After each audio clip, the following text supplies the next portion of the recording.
as live? We're live. Yeah, we're live now. So, Gotcha. Hey, everybody. Pete A. Turner from the Breakdown Show with my former commander from Bosnia, captain at the time, Erik Kleinsmith, joining me, who was a master intelligence analyst. And actually, if you guys hang around, we're going to basically be doing two shows. So Eric's going to join me now when we talk to Joshua Philipp, who's coming in. But then after that, we're going to take a break real quick, grab a glass of water, and then Erik and I are going to do a show as well. And here's Joshua. Hey, Joshua, how are you? Hey, doing well. Glad to be here. Thanks. Yeah. I'm in the office, so you get a few people walking behind me. It happens. It happens. Hey, will you start us off by saying, hey, this is Joshua Philipp, and you're listening to watching the Break It Down Show. This is Joshua Philipp, and you're watching the Break It Down Show. This is interesting. We have a couple of intel guys, myself and obviously Captain Kleinsmith from my olden days. And now he's just Erik Kleinsmith. He's great at analysis and understanding, how these things work. And as a field intelligence guy, I'm sort of like a reporter. So in effect, like we would be a good team to do what you do, Joshua, for a living at the Epoch Times, is being an investigative journalist. So I thought it might be a good way to have this conversation to talk about current events, because it turns out there's a lot of craziness going on in the world. It's a nice way to put it. Yeah.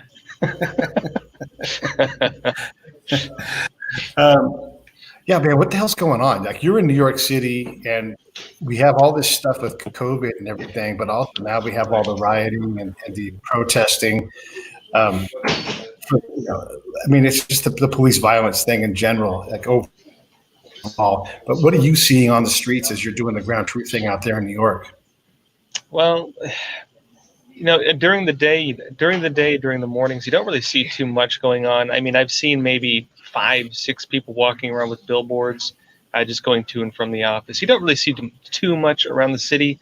If you want to see the protesters, you go to like Washington Square Park, those areas, and yeah, you'll see them. The violence, the riots, that kind of stuff really takes place after hours, and I mean, you have to kind of go seek it out pretty much. It is very large scale, but if you're not in the hotspot areas, you're not going to see it too much. That said, I mean, in front of Gracie Mansion, but de Blasio's mansion, they did have thousands of protesters out there calling for his resignation, interestingly. At the same time, you have Cuomo angry at de Blasio. You also have the police angry at de Blasio. De Blasio is not calling in the National Guard. They're all angry at him for different reasons. And you still have looters. If you were to ask my opinion, I would say this is multiple protests. I think a lot of media have made the mistake of trying to bunch all the protesters into the same basket. There are very different factions, very different reasonings for being out there, very different activities they're doing. There are large-scale peaceful protests. There are large-scale protests, say some calling for government change. There are some who just want to show solidarity with this man who was killed. They're all there for different reasons. There are some who just appear to be gangs out there just saying, hey, this is an opportunity to go commit crime and let's go do it. So you have that pretty heavily as well. And Joshua, you just highlighted an article that I wrote that really talks about how this is a toxic mix of three major elements. You have your legitimate protesters, and then you have your criminal elements, and then you have your radical political elements. And each, when you as you mix these together, as soon as you get an overwhelming of law and order, that's when you're seeing the breakdown, and that's when you're seeing the violence or the looting, depending on which group's doing it. And you're also seeing a demoralization of the police. Yeah. Where, it's complicated stuff when you get into the different issues with police. Of course, this individual who was killed, this Floyd, it's coming out now that the coroner's report is saying that he actually had COVID-19. Yes. And there's different articles about what exactly happened. The official report said he died of a heart attack.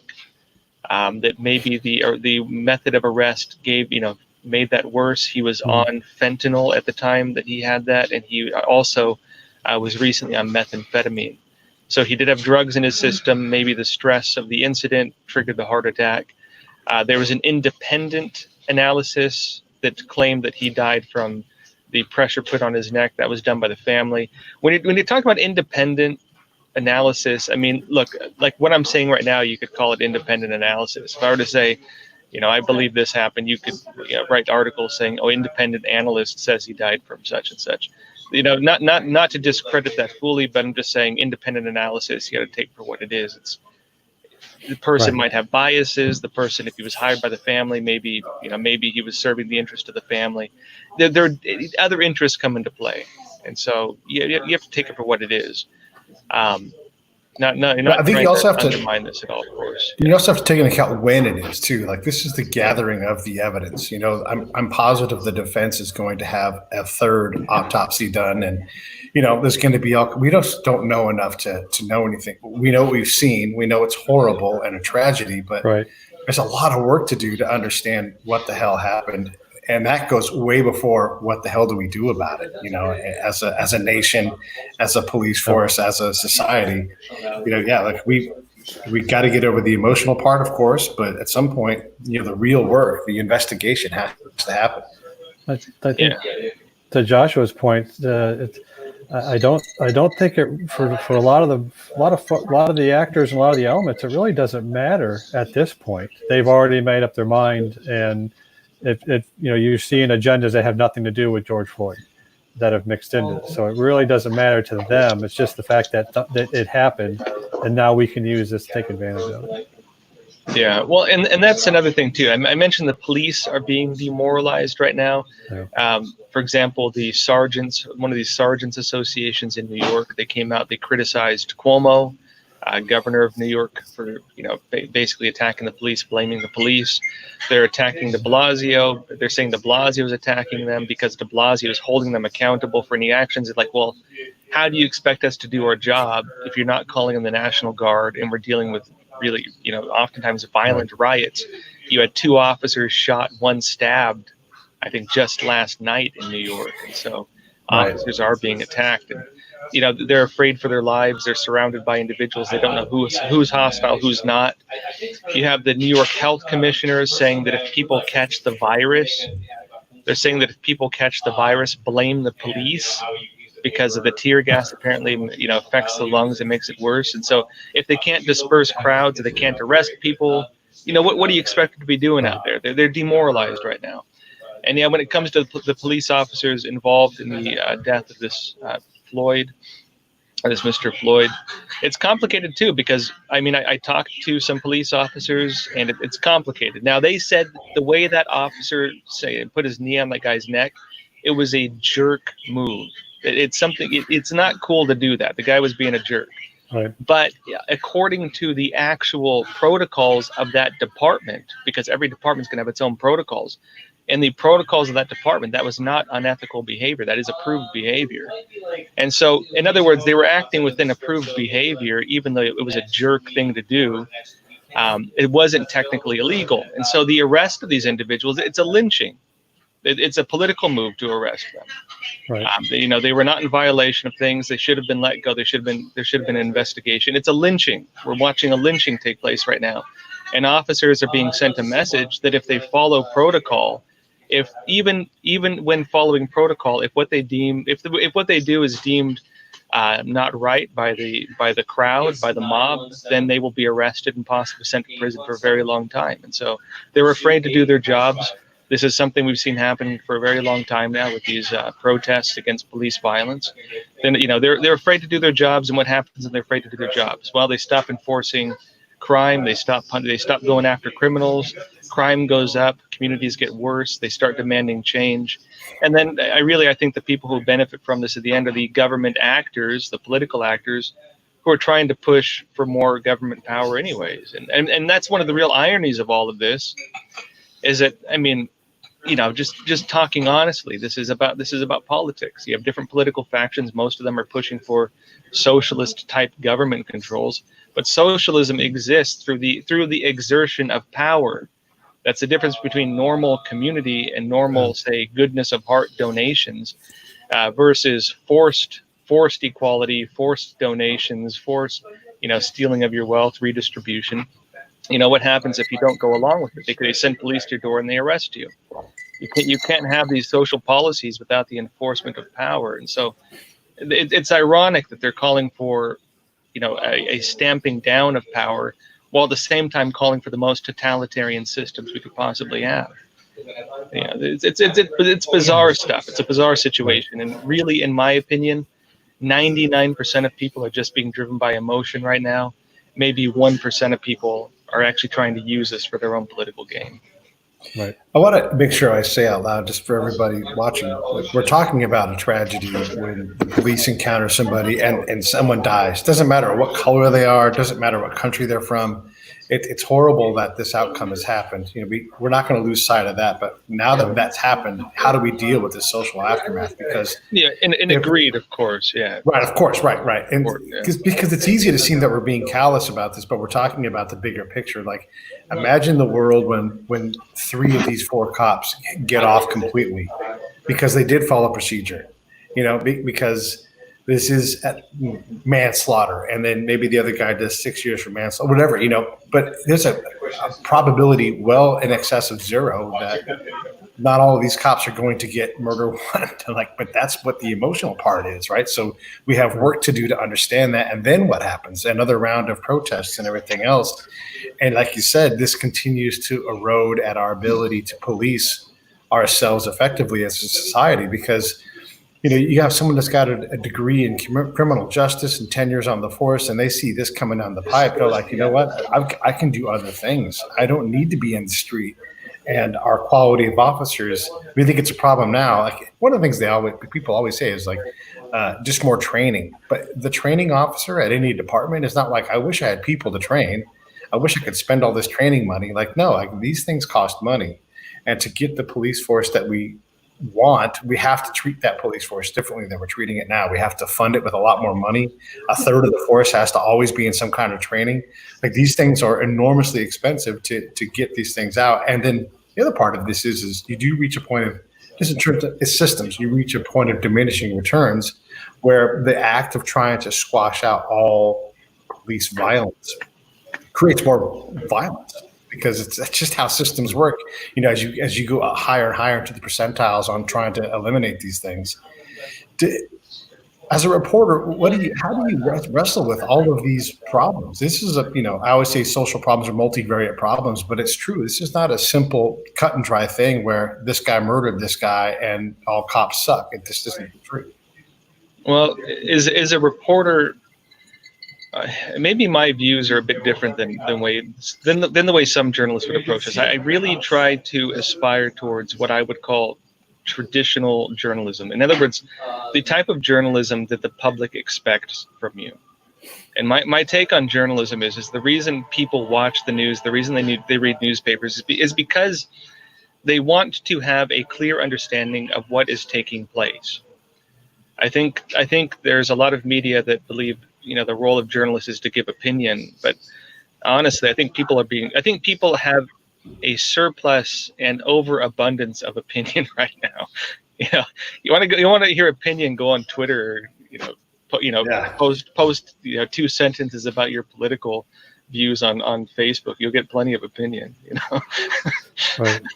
I think people have too much of it. Now, my take is when I report, I make an effort to not be moved by it. I make an effort to not be attached to it.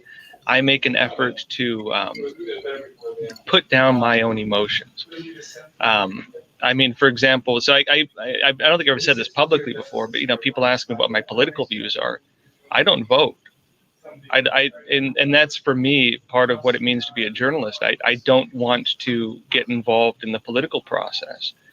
And I've gone back and forth with myself over, that, because of course I do, as a journalist, I do see who's being honest, who's being dishonest. I do see who is credible and who is not. But in my opinion, as soon as I start putting myself too deeply into the political process, then it's going to start affecting my reporting, and I'm going to start caring about these things more than I should. And that makes me want to say things that support my views, and and push down things that don't support my views.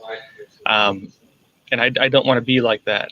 And to be honest, it's a difficult process because the news these days is very agitating, especially when you're a journalist and you're watching for 6-8 hours a day videos of violence, videos of these different incidents. You're watching press conferences. You're seeing the full context of information. You're reading transcripts of documents. You know the context. You know the background. You know who's saying what. You know who's lying. You know who's telling the truth. You know who's playing politics. There are some journalists who turn a blind eye to a lot of those things, and because it fits their own political interests.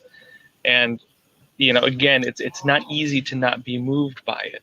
And I mean, I've been guilty in the past of being too moved by stories and getting pulled into things. And I find myself often having to take a step back, reflecting on myself and putting those things down again and trying to be more responsible. So it's an ongoing process. I won't say I'm perfect, but I make an ongoing effort to not be too moved by what I'm watching. Because as soon as I'm moved by what I'm watching, that's when I start putting too much emotion into what I say, and that's when I also start, not wanting to tell the full story. And I don't want to be like that. Have you found? I mean, and this is trends over the years that the mass media that we're relying upon has moved from informing to persuading. And I know you're stating that you're resisting that tide, but has that affected you in terms of opportunities and careers or resistance or additional challenges that specific challenges that you have to overcome because of that? Absolutely.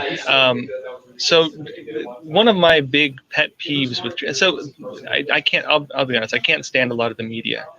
There are issues. There are issues with the conservative and liberal media. A lot of conservatives, for example, they only want to write opinion content. A lot of the conservative media, they're more like blogs. Maybe Breitbart's an exemption. Breitbart, maybe a Daily Caller. They're okay. But it's all within their camps for the most part, right? They have their opinions, and that's where they stay. And so when I read news, I don't follow any one website. I usually use an RSS feed, and I just search for keywords based on the beats I follow, and I'll read articles from every news outlet. When I do want to cover a story, I'll go and find the sources of their reports, and I'll read the sources myself. And when you do that, you do find that a lot of media, more so the big media, they do cherry pick information. They do pull quotes out of context. You see it every single day. And when you see that every single day, there's something that bothers me, right? Which is people rely on journalism to inform them about the world. A person's worldview is shaped by the news that they are given. And if they're being given incomplete information or false information, they're going to have a false picture of the world. The reality that they live in will be false. And in my opinion, because I've been doing this since 2006, and I put a lot of effort into being as honest as I possibly can as a reporter, that stuff bothers me. Seeing how journalists can just willfully mislead people and willfully lie to people like that, it really bothers me. And part of my own will to be not like that is because it bothers me so much. I think it's irresponsible. I think it is damaging to a society when you're misleading people like that. A lot of what you see, and now more to your question, a lot of what you see in journalism is advocacy journalism. This goes into the trends of new journalism, they call it, started up around the 60s. And here's how it works. It's based on leading people through emotional processes, and then you tie the you tie that emotional reaction to a political issue. And so, for example, if I want to promote a political issue, say against sanctuary city policies, or for sanctuary city policies, let's say, I'm going to go to the border and I'm going to find the person who has the saddest story I can possibly find. And I'm going to write this big, long narrative piece and make this person into a folk hero. And I'm going to pull quotes out of context. And then I'm going to go cherry pick interviews from different experts who will say, oh, yeah, this is, an example of abuse in the society, historical racism, these types of things. And I'm gonna lead people through the emotional journey of this individual who has this sob story. And by the end of it, people will have experienced that emotional journey. They will feel that they have been through that. And then I'm going to tell them that emotional feeling you have, that feeling you have is an example, right? It is an example of this political issue. And so what happens, just like Pavlov's dog, where you're conditioning a dog to salivate at the sound of a bell every time, you show it food, you ring a bell, it salivates. Eventually you ring the bell and it salivates. Eventually the keywords, political words like illegal immigration, for example, become stimuli that elicit an emotional reaction. People will respond to these stimuli based on the things that you've conditioned them to experience. And new journalism is based on that. And I think it is appalling. I think it is terrible. I think it is damaging to society that journalists do that. But a lot of news, that is what a lot of news these days is about. That is exactly what they do nonstop. It is agitation propaganda. That's what the communists, socialists would call it, agitation propaganda. You're agitating people emotionally and making them associate those emotions with political issues, and then you're using that to manipulate them. A lot of media are doing this. And so my work, I put in active effort to not do that. And it's one of the reasons why I like having you on the show, because you are what I'll call a traditional journalist. It's the kind of journalist I was taught to be, in my undergrad work. But there's no cheering in the in the press box, that kind of thing. Like, I'm going to report what happens. And I've been watching a lot of the White House press briefings, and it's just shocking to me the quality of the questions. Like, here you have this enormous responsibility for your news organization, and you have this chance to ask a question that will really shine light on some aspect of it. And the quality of questions is just, it's, as a guy who asks questions for a living in dangerous places, I can't believe that this is what they do with this opportunity, is to ask these, I don't know, like almost ego-based questions. It really drives me crazy. And it damages society in general. I wanted to ask Erik, to your thoughts on this too. Like, the work that we had to do trying to gather intel, and I'm sending it to you. When I put my report together, I will put my analysis in there, but ultimately I'm trying to give you bits of information to process, and I'm trying to take me out of those bits as much as possible, because my job is to tell you things that you're not going to otherwise know. Journalism is the same thing. What do you see in terms of the quality of analysis and the quality of information that comes out from reporters when you see them act in real time? Well, the motions that reporting and intelligence work is relatively the same, but it stops at one area where a reporter is supposed to say, here is what happened. And then and to Joshua's point, you're getting then narratives and agendas and certain biases that are put in. But for an intel person, they're going to get a grade, and the grade is because their job is to say, here's what is going to happen. That's why investigators and intel folks, that's where they split the past versus future. Intel's job is to specifically support a decision maker and saying, this is what's going to happen based upon the same information. This is what I think. Well, you're going to find out in 12, 24, 36 hours, or if long-term, from a strategic sense, 6 months, whether you were right or wrong. And after you've been right or wrong for a certain amount of times, the trust is in the decision maker. Whereas for a reporter, it's their ratings. Like, this guy's been wrong every time. Why am I tuning into this channel, or why am I reading this source?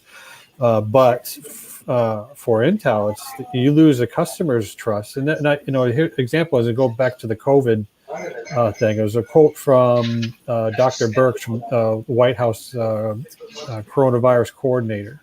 And one of the quotes she stated, she goes, there is nothing coming out of the CDC that I could trust. And it doesn't matter your politics or whether you believe, if you don't like Trump, you don't like her, you don't like what's going on. It's the fact that a decision maker who had to rely upon you as an organization, multi-millions of dollars spent into putting this information together and doing analysis and saying, this is what we think is going to template for the future. your primary customer says, I can't trust anything that you're doing.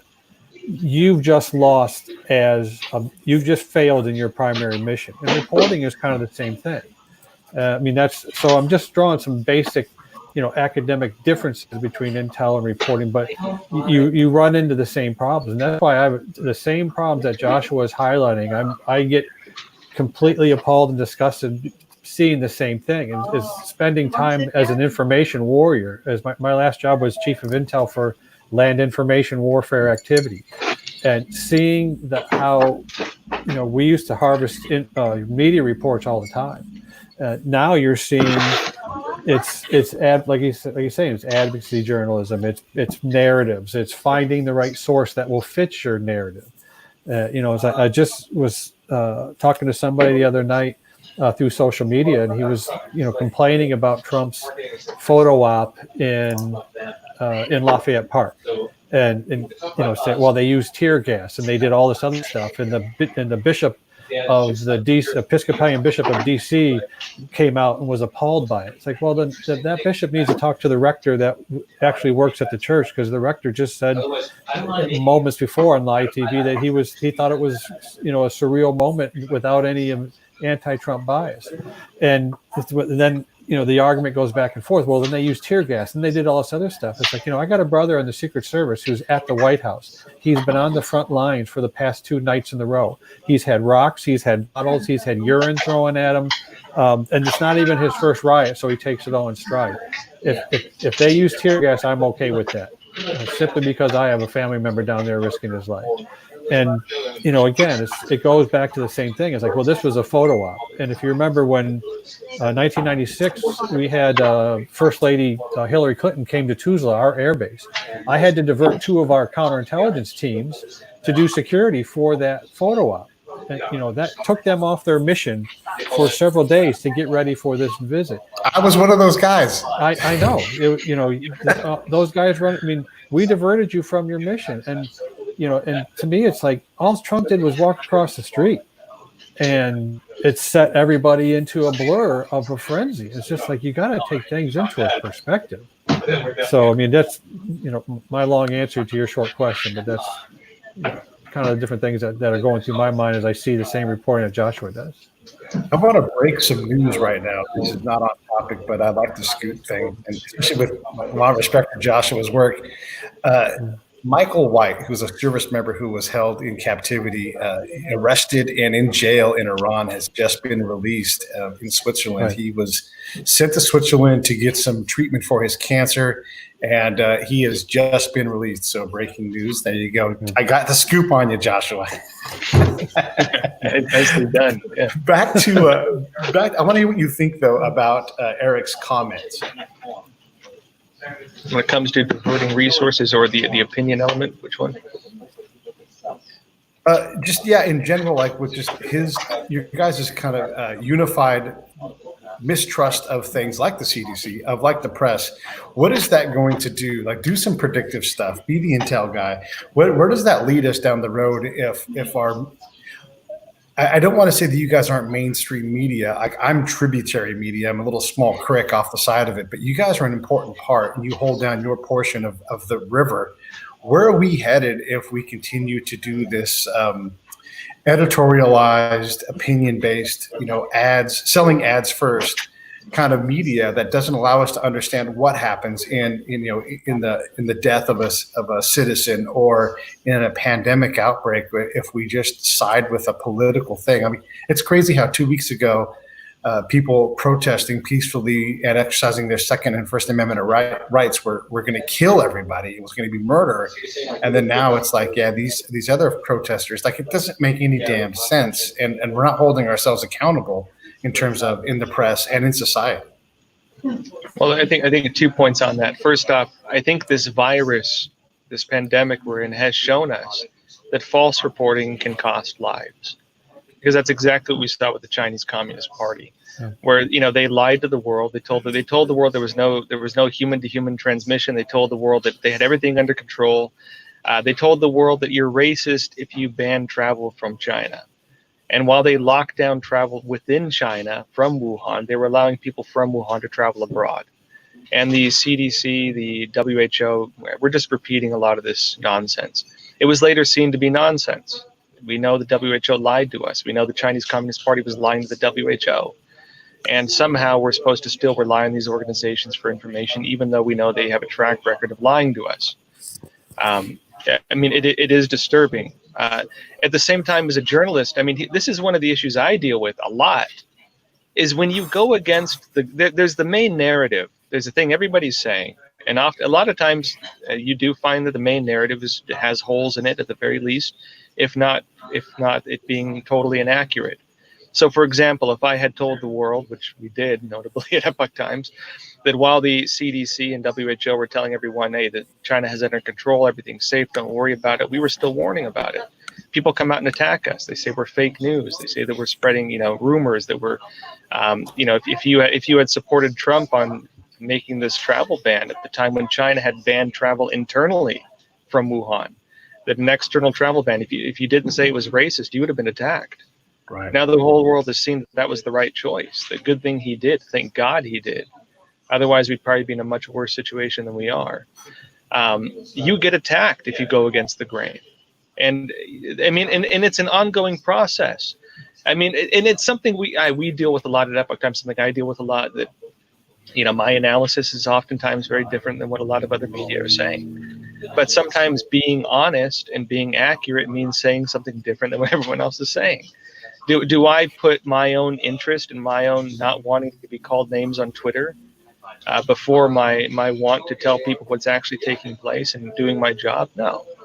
You have to put yourself out there sometimes. You have to say things that people don't want to hear sometimes, because that is what they're depending. People who want accurate news, that's what they're depending on you to do. And am I gonna, cower around and be a wimp about it, or I'm not going to want to tell people the truth because I don't want to be called names? No. And I think it's irresponsible to do that. But again, as an honest journalist, you oftentimes do have to do that. You oftentimes have to tell people things that goes against everything they've been told. And they're going to think you're lying to them when you first say that, because it goes against everything they've been told. It goes against everything that they think is real. And it's not these people's fault, in my opinion. It's the natural reaction where you think something is real and you've been told it's real and everything you've seen says it's real. And then suddenly someone comes out and says it's not real. Of course, you're going to say, okay, what are you talking about? How are you saying this? And over time, this has been my analysis. So this has been how I approach these things over the years. I'll give you a few examples. Epoch Times was the first media to report on the live organ harvesting of prisoners of conscience in China. I think that was back in 2006. We had the first articles on that. And when we first reported on that, pretty much all the major organizations said we were lying, that we were just being propagandists, we're just anti-China, we'll just say whatever. And we kept reporting on it. And sure enough, now you have tribunals in the UK saying, doing independent studies and saying this is absolutely happening. The Chinese Communist Party is using prisoners of conscience as living sources for organ transplants. And they are doing this while they're still alive, oftentimes without painkillers. There is organ genocide taking place. There was a report on this just the other day, I think yesterday or the day before. Organ genocide taking place. And what media is talking about this? Epoch Times broke that story. We were widely attacked for reporting that, for exposing that. But sometimes, in order to tell people the truth, in order to expose really serious things, you need to put yourself in the firing line, and you need to hold your ground the entire time while you're saying it. And that, in my opinion, is just being responsible. You need to be willing to be criticized. You need to be willing to be attacked. You need to at the same time not attack people who criticize you, because in my opinion, over time, they will see that you had the story right. Yeah, that credibility for the Epoch Times, it's shocking to me, because again, you're doing traditional journalism, you're asking the questions, you're putting all the knowledge together and going as far as not voting, which is remarkable. But the institution has a problem with credibility for sure. I looked up on Advantes Media, someone that Erik had introduced me to, Vanessa Otero, who runs that. And your guys' credibility ranking to them, because they're independent, it's above the bar. You guys are doing good work. Maybe you lean a little bit right. And that's fine. Most every news organization has some kind of lean to it, but it's crazy how we can dismiss an entire news organization and every single person. If you were to qualify the amount of your reporting that is accurate, like my test for intel people, it's like, how accurate is your intel picture right now? And if they say anything more than 60%, I don't trust them because they think too highly of their work. I'm not going to put that same standard on you, but what would be your answer? Like when you report on these things, how close to 100% are you when you release things? Obviously you make mistakes, we all do, but what's your sense of that? If I represent any information falsely, I will correct it immediately if I find out I did it falsely. And I do a show, Crossroads, on YouTube. I'll even tell people, hey, I got the story wrong. I apologize. And I tell them on my show, hey, if you think I'm missing anything, if you think anything wrong, tell me. You want to call me names in the comment section? Tell me. I'm thick-skinned. I'm not going to be offended by it. I'm not going to go cry in my corner. Tell me. And I don't. If people send me hate mail, I read it. Because I want to see if I did something wrong. If they give me legitimate feedback, even if they call me names through 90% of it, if they give me legitimate feedback, I'm going to take it, and I'm going to fix my problem. And to me, that's just being a responsible journalist. I'm not going to write off people just because they, are mean to me or something like that. And so, yeah, if they have legitimate feedback, I'll take it. If I made an error, I'll correct it. Honestly, I think it's pretty rare for me to make errors just because I really try to hold myself to pretty high standards. And I also try to get completeness of information. I do try to look at both sides. But again, I don't think it's possible to never make a mistake. But if I do make a mistake, I correct it. Yeah, I wanted to have a chance to say that because it works better when you say it rather than me, because then I'm just a suck up. So I appreciate that. Let's talk about, since the last time we talked, the whole COVID thing was breaking out. Actually, I met you in New York as New York was shutting down. It's a lot different now.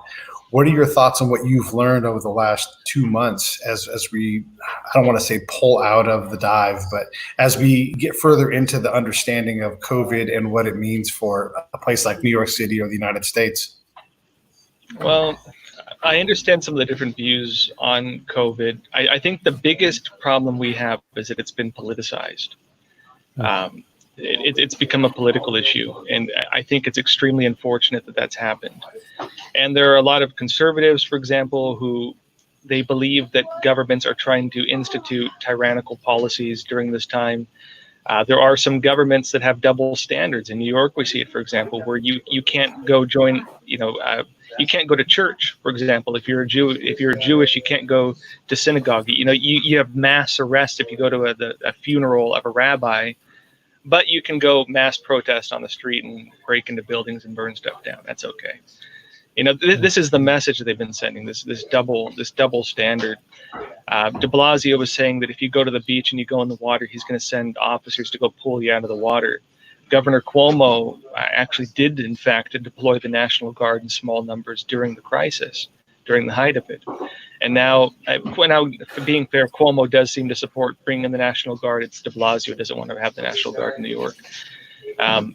So yeah, there's double standards. It's been politicized. From my own personal perspective, in my own analysis, I really think COVID is a serious, serious threat.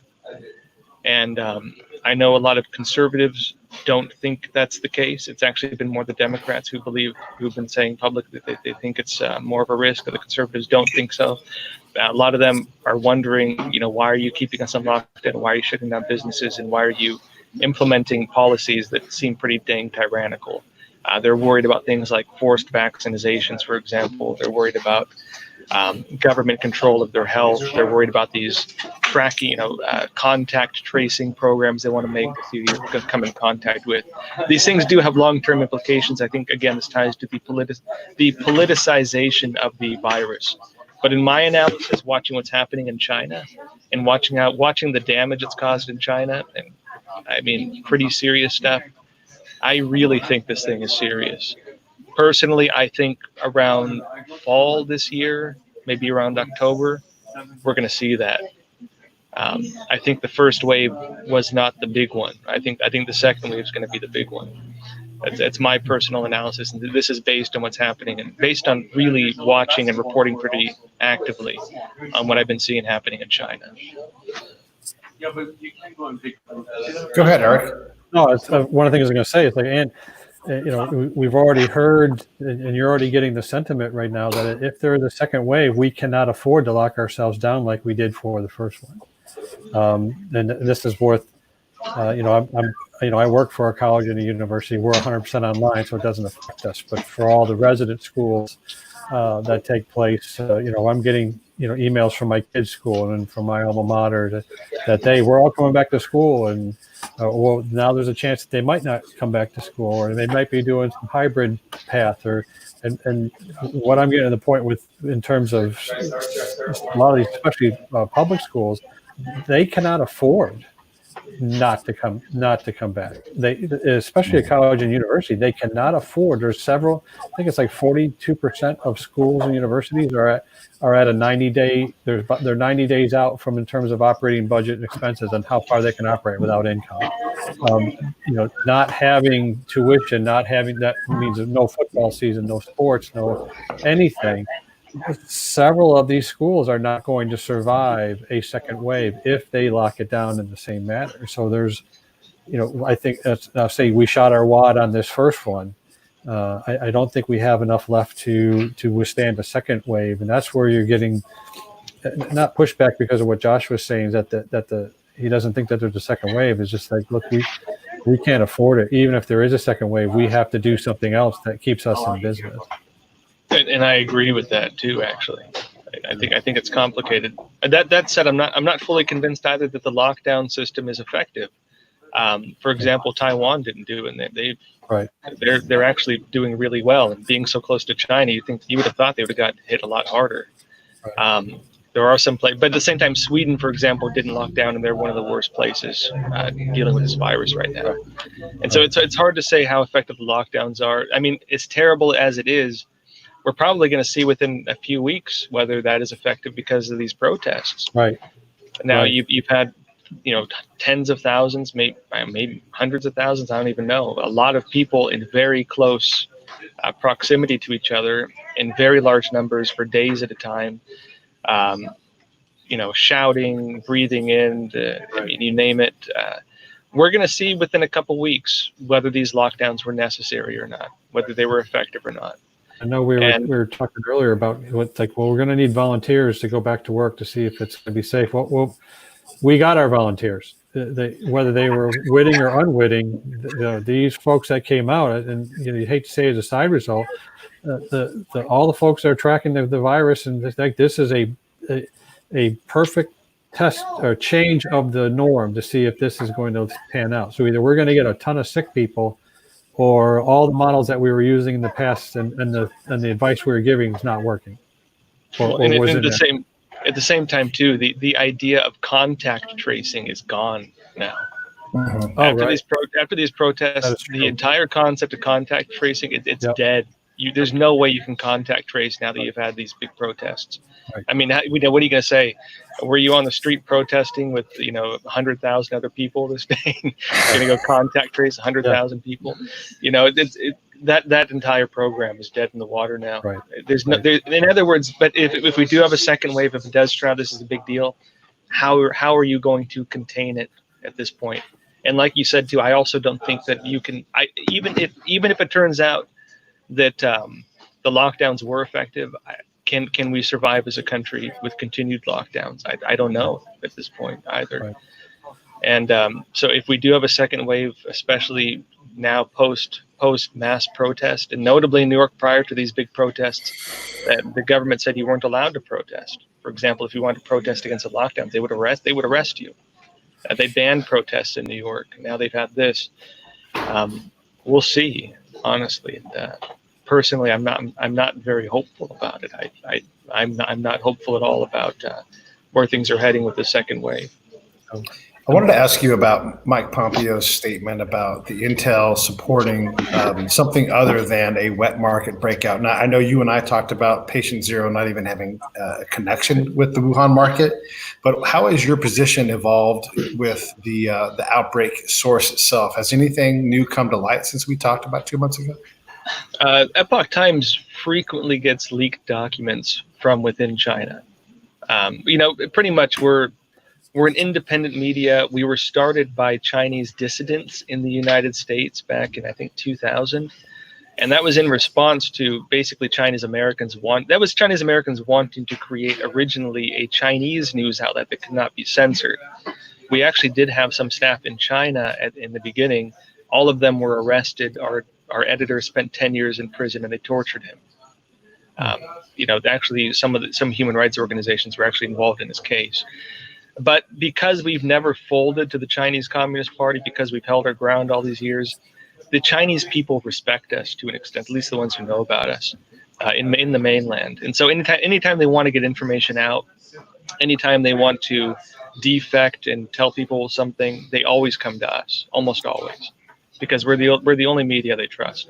And so, almost on a daily basis, we're getting leaked documents from China. One of the recent leaked documents we had is actually a government report on the Wuhan market analysis, and it shows that not a single animal there they didn't find the virus with any animal at that marketplace. And it's coming out now. Yeah, they believe that the market was like a super spreader event, that the marketplace somehow was one of the places where the virus spread. The question is now, okay, if it didn't come from the marketplace, where did it come from? And it seems all eyes now are on the possibility that it was a lab leak, that it was from one of these virus laboratories that did have viruses very close to this one. That said, I did a big documentary on this. I'm sure a lot of people saw it, tracking the origins of the Wuhan coronavirus. Of course, we had other researchers involved. I was kind of the main face on that. We presented many cases. That documentary was not intended to come to hard conclusions. It was to show evidence. And so we showed evidence. Did it come from the laboratory? Did it come from the Wuhan marketplace? Was it man-made? Was it natural? We showed different pieces of evidence on this, and I didn't draw conclusions on that. Personally, this is my analysis. Personally, I do not think it was man-made. Personally, I do think it was a natural virus, but I do think it leaked from that laboratory.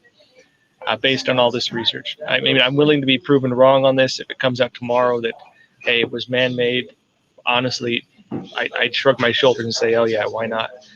But personally, I do think it was a natural virus, because based on the research we did, we actually showed some of the documentary.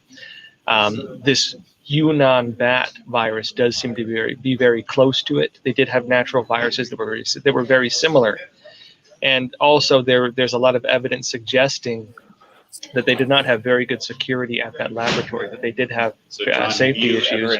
And there were some big media such as Washington Post that came out with articles saying that as well. State Department cables actually from last year were saying this. Last year or 2018, I can't remember now off the top of my head. And so they were saying this. So yeah, that's where things are at now. It seems more like evidence is coming out to support what our findings had said. Sorry, getting some background. No, it's no problem.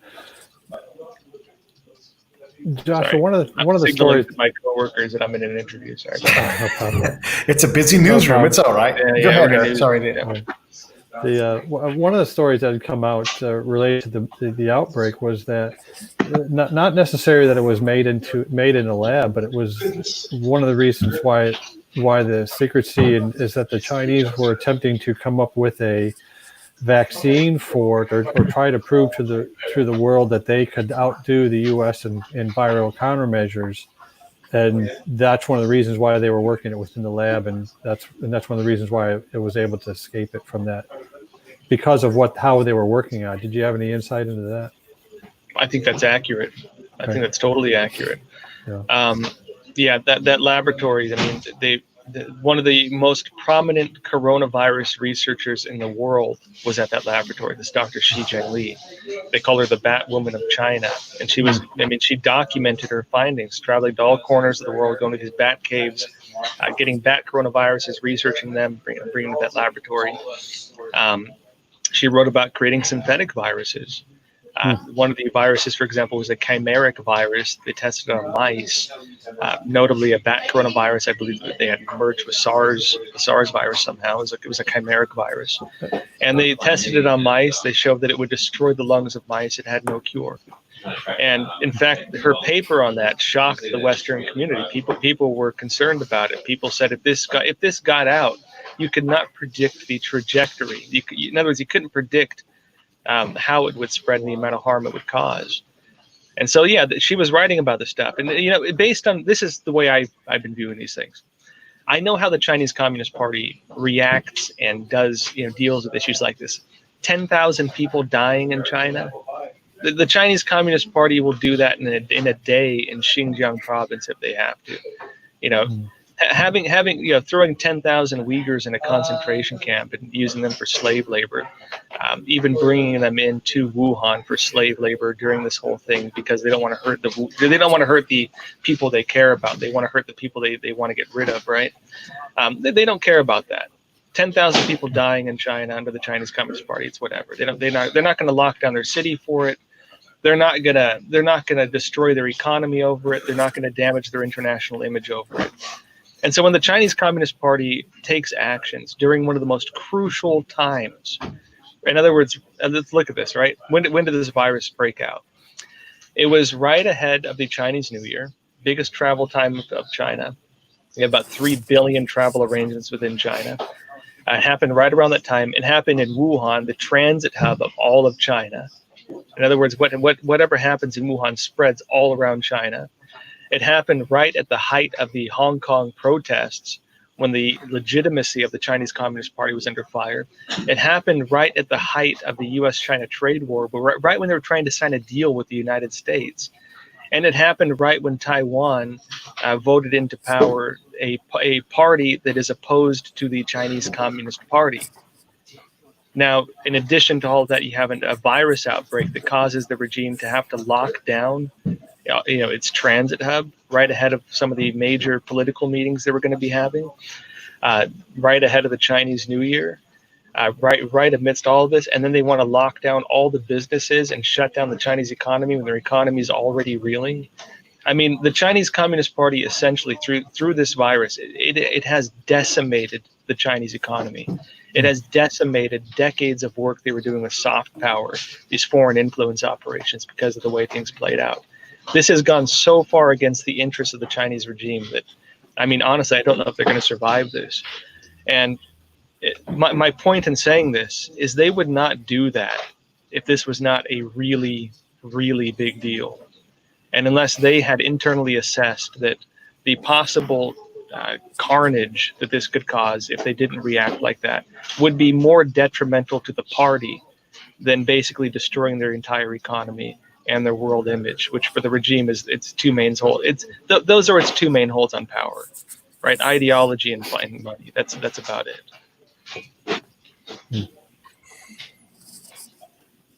That's a lot, man. I mean, that's not the kind of breakdown you get on a lot of other news outlets. When you talked about your leaked documents, what variety, and I'm not asking you to expose sources, but what kind of variety of leaked documents are this? I mean, like I get the handwritten note, like there's weapons in the cemetery, but like that's not a leaked document. Like what are you guys receiving in terms of the quality of it? And are these sources proving to be reliable, repeatedly reliable? Absolutely. I mean, and we know how to sift through the disinformation. Now this is one area I'd say where a lot of media falter. I'll say this first, then go deeper into what you just asked. This is where a lot of media falter when they try to cover China. It is so easy to manipulate media that it is sickening. It is so easy to do it. The Chinese Communist Party has at least 3 branches focused on foreign manipulation. There's the United Front Work Department, which has overseas operations operating through consulates, where they actively go and approach different leaders, news outlets, top-level business, you name it, and work on influencing them. A lot of times they don't even realize they're being compromised, so on. They have the General Political Department, Liaison Department, the political warfare branch of the Chinese military that is actively engaged in operations like this. We heard all this stuff about Russian, Russian disinformation and Russian influence operations and these types of things. The Chinese Communist Party has an entire military branch focused on political warfare. The liaison department of the general political department. It does these things. There's the Committee of 100. There's other groups that do these things. And so, yes, they're heavily involved in these things. If they want to manipulate media into saying whatever they want, here's what they do. They'll have let's say, for example, a foreign in the U.S. working in a major university, very likely academic, who goes to these media and says, hey, you got your story wrong on China. What you said was racist. It is offensive to the Chinese people. And when that journalist gets on his hands and knees and begs for forgiveness, they're going to say, it's okay. In America, they're just mean to China. They're anti-China. And it's not your fault just because you've heard all this false information. But if you want to get the real story, I'll tell you everything. And that journalist is going to report everything that individual says. If the Chinese regime wanted to feed a narrative, all they'd have to do is have a, say, former Communist Party official send them a document or send them an email saying, hey, I got the inside scoop. I've been working here forever. I'll tell you everything you want to know. That journalist is going to eat out of that guy's hand. He's going to report everything he says. And when you get to the Chinese Communist Party too, there are different factions within the Chinese Communist Party. The two main ones are the Xi faction and the Jiang faction. Xi Jinping does not fully control the Chinese Communist Party. There are other factions, and the other factions they're worse, if not worse, at least just as bad. And sometimes if you get leaked information, leaked documents, it's factional battles. And so unless you know all these things, unless you know how to judge these things and say, okay, which faction does this document serve the interest of? Unless you look at it and say, how does this serve the interest of the Chinese Communist Party? Unless you can know how they lie to you, unless you can know the networks that they use to manipulate foreign journalists and academics and politicians, then you're not going to be able to sift through the nonsense and get the real story. And so that said, at Epoch Times, we know these things inside out. And so we're able to sift through this stuff pretty well and deem what is credible and what is not. We get plenty of stuff that's not credible or that we don't think is credible, and we don't report it. We also get a lot of very official government. A lot of what we get is, in fact, government documents, leaked government documents. And time after time after time, it's shown that what we report is accurate. I'll give you the last question, Erik. Oh, no, I'm just one of the things that it struck a chord with me is while 1999, 2000, that was one of the first things we did in land information warfare activities. We ran a proof of concept for counterintelligence analysis. It was the forerunner for what they called it, the Joint Counterintelligence Assessments Group.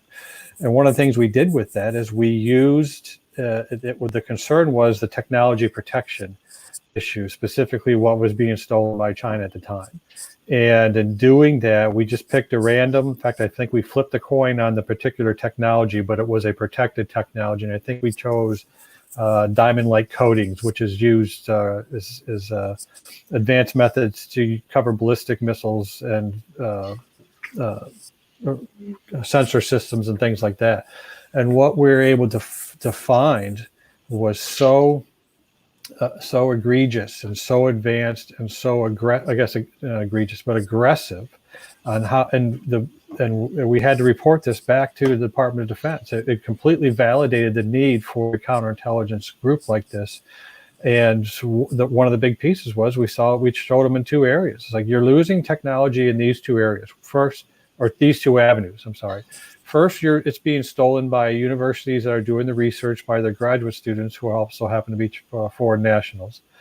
Second, you are losing them through multinational partnerships, so that a DoD contractor that is relying upon a French company for a widget or whatever, but they're also partnered with a Chinese company, and it's being lost that way. So you're losing your technology prior to it being stolen.